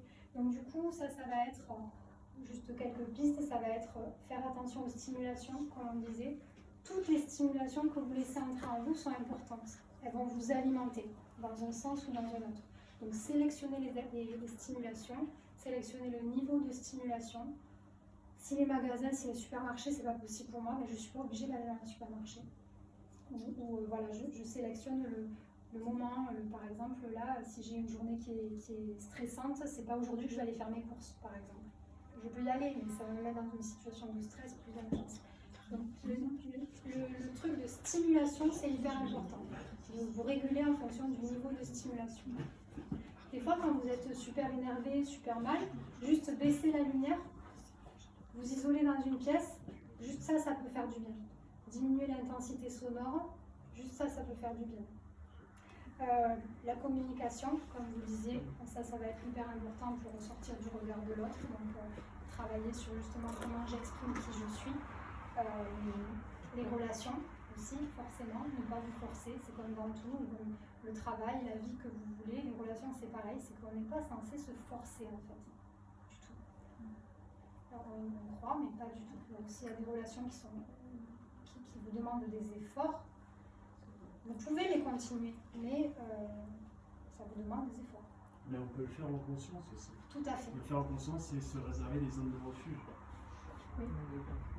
Une fois qu'on a développé la conscience. Le travail reste le travail, voilà, mais on peut prendre conscience du fait que là, on sort de notre cadre, et puis revenir dans son cadre, 3 minutes dans sa voiture, ou une heure et quart d'heure le soir, ou réserver des zones de refuge, et prendre conscience du fait que. Une fois qu'on a développé la conscience, qui rejoint ce que vous dites depuis tout à l'heure, je pense, c'est que après on peut faire ce qu'on veut parce que du coup c'est des choix conscients. C'est des choix que vous faites plus par rapport à quelque chose qui vous maîtrise, c'est-à-dire la société et ce qu'on croit qu'il faut, mais c'est des choix que vous faites parce que vous vous dites non, là ça vaut la peine, là je décide. Donc ça c'est essentiel. Voilà. Et bien voilà, je pense que j'ai dit tout ce que j'avais envie de vous dire à peu près. Ouais. Je dirais c'était un gros point d'interrogation. Vous parliez de la dépendance du coup émotionnelle. Alors c'est mon sujet qui est plus nouveau.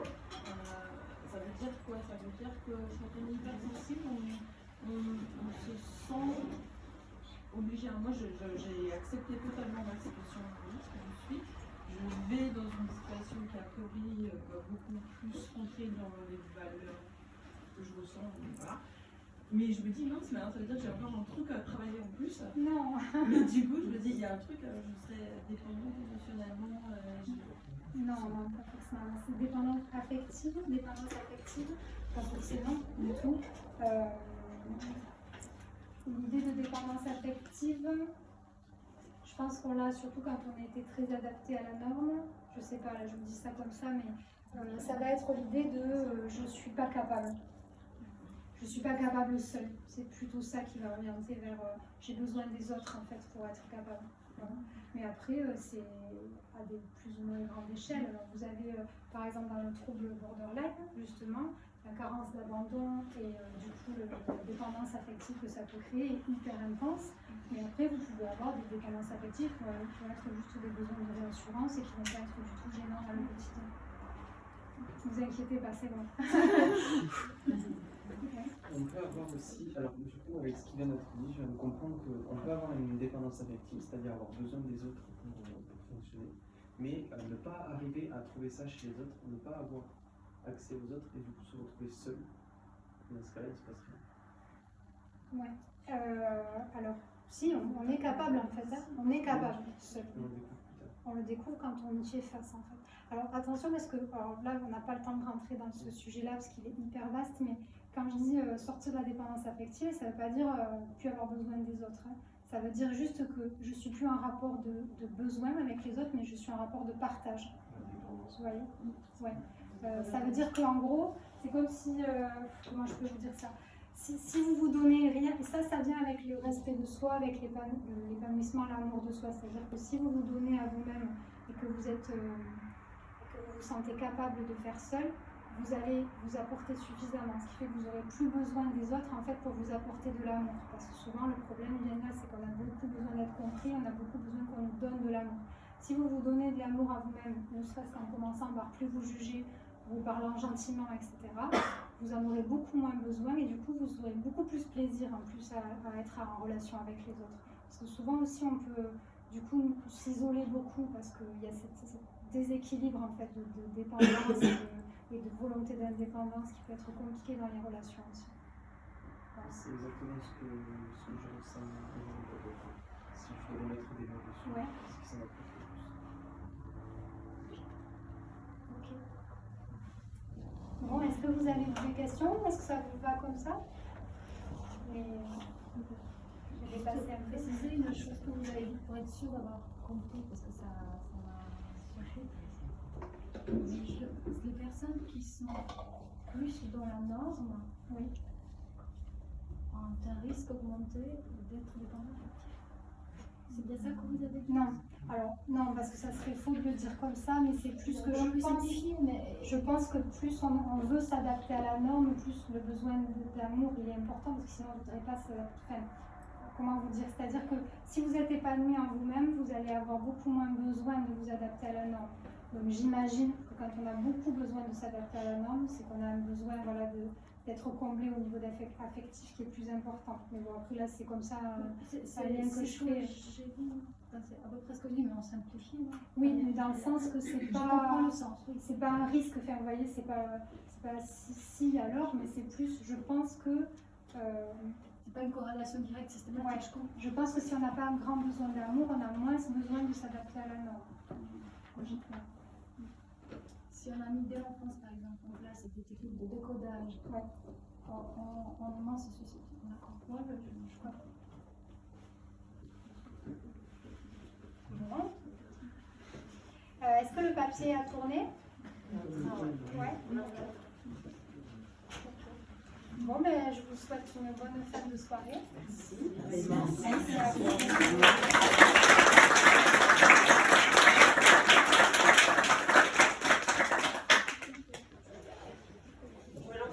C'était la première, mais ce sera pas la dernière.